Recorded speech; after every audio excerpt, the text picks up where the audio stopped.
Hi guys, another day, another vlog na naman tayo. Sagutin lang natin yung katanungan dito. May nag-comment sa YouTube channel natin. Sabi niya, kung pasok daw ba ang 2015 model sa Grab. So unfortunately, hindi po pasok ang 2015 model sa Grab.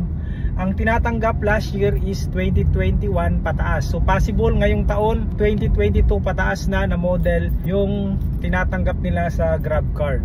Pero wag kang mag-alala dahil mayroon namang Grab Express and Lalamove. Sa Grab Express 4 wheels, ang tinatanggap nilang model ay 2010 model pataas. So yung 2015 model mo ay pasok yan. And sa Lalamove halos same lang din.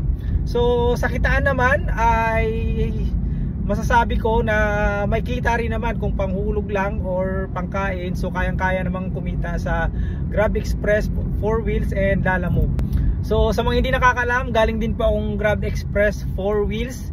And nga pala sa Grab Express, hindi lang parcel yung dinadala natin. Pwede rin tayo magsakay ng tao.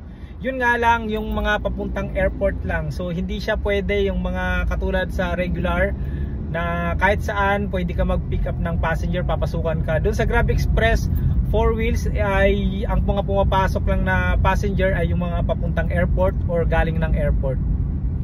Kalimitan ng mga pumapasok doon ay parcel and mga grocery.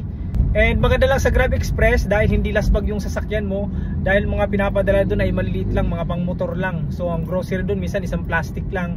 Minsan may pumasok na sa akin sa Grab Express na gamot lang. So hindi talaga siya ganong kabibigat. And nga pala mayroon din doon double booking. Hanggang 4 nga pwede ka sabay-sabay na mag-pick up. So sa mga hindi makakapasok sa Grab car, yung mga mababa yung model, pwede kayo sa Grab Express or kaya Lalamove. Yun lang, sana nakatulong.